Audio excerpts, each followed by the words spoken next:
이런 일이 있었습니다. 서울의 한 대형 교회에서 벌어진 일인데 신앙 훈련이다 이렇게 명목을 내세워서 비상식적인 행동을 강요했다는 주장이 나왔습니다. 비상식적인 행동, 어떤 행위들을 강요를 한 거죠? 글쎄 그 행위들을 보게 된다면 이제 신앙이라고 하는 그 어떤 명분 하에서 이런 행동을 그 강요하는 것 자체가 과연 뭐 주체가 목사라고 하는 사람이라는데 그분이 이것이 가능하다고 믿었는가라고 의심이 들 정도예요.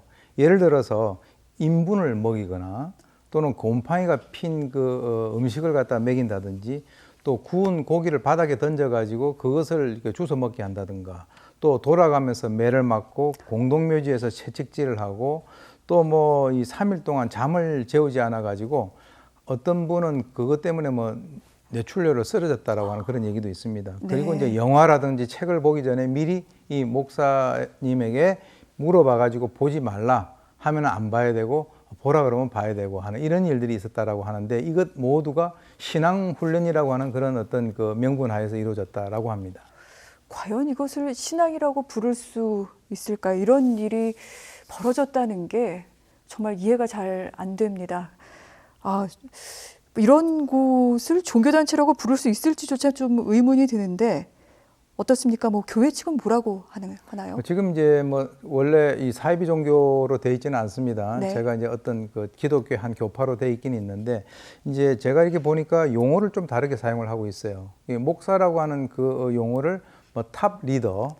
예. 그리고 이제 나머지 장로라고 하는 이 직함을 리더 이렇게 해가지고 약간 아까 말씀하신 대로 명확하게 이게 이단이다, 이게 사입이다라고 단언을 할 수는 없지만 네. 좀 이상한 방향으로 가는 그 과정상에 있지 않느냐라고 의심을 해볼 수는 있겠죠. 네. 그런데 이제 지금 이번 사건과 관련돼서 교회 측에서 입장을 밝혔는데요. 그 내용들을 보게 된다면 상당히 좀 이렇게 그 말이 번지르한 그런 느낌을 금할 수가 없습니다. 왜냐하면 아직도 이 아픔에 귀를 기울이고 도움을 줘야 됐는데 부족한 우리의 모습이 죄송하다. 네. 그러니까 이제 신도들하고 사실 문제가 있었던 것은 바로 그 목사라고 하는 주체인데 이 신도들 다 끌어들인 거예요.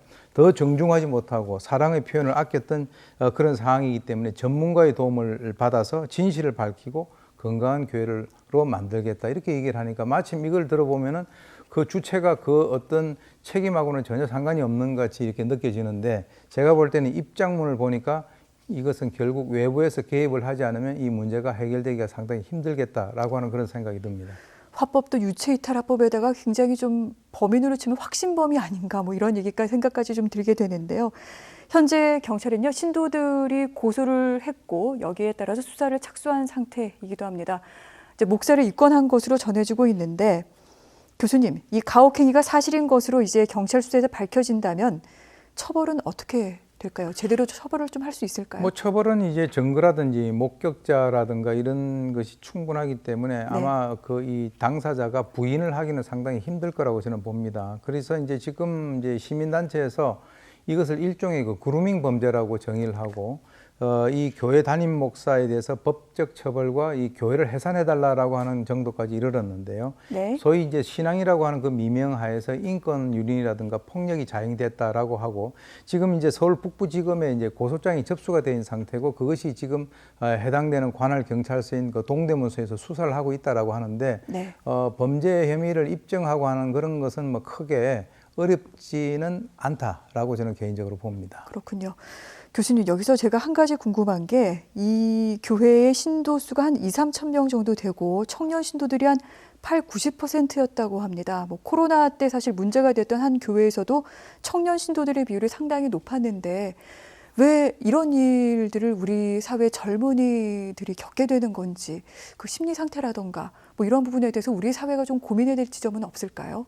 그것은 이제 신앙이라고 하는 것은 결국 우리나라의 신앙에 있어서의 대부분의 기저에 깔려 있는 그 흐름이 기복신앙, 즉 자신의 복을 빈다라고 하는 그런 측면에서 봤을 때 만약에 이런 것들이 문제가 된다면 아까 말씀하신 대로 젊은 세대가 이것은 비합리적이고 이거는 문제가 있다라고 해서 해야 되는데 사실은 이제 그 안쪽에 들어가게 되면은 모두 다 그것에 대해서 즉 그 목사의 어떤 그 행위에 대해 가지고 아니다라고 얘기를 할 수 있는 그런 용기를 가지기가 쉽지가 않다라고 하는 것이죠. 그렇게 된다면 거기에서 좀 이렇게 밀려날 것이고 자기는 구원을 받지 못할 것이다라고 하는 이런 어떤 불안감이라든가 두려움이 있기 때문에 이런 일반인들이 생각했을 때는 도저히 이해할 수 없는 이런 상황이 발생된다 하더라도 조기에 차단되지 못하고 지금까지 온 것이 아닌가 이렇게 생각이 듭니다. 네, 이에 대한 어떤 그 사회적으로 대처하는 부분과 더불어서 또 어떻게 이 부분을 풀어나갈지에 대한 고민도 반드시 좀 뒤따라야 되지 않을까 싶습니다. 알겠습니다.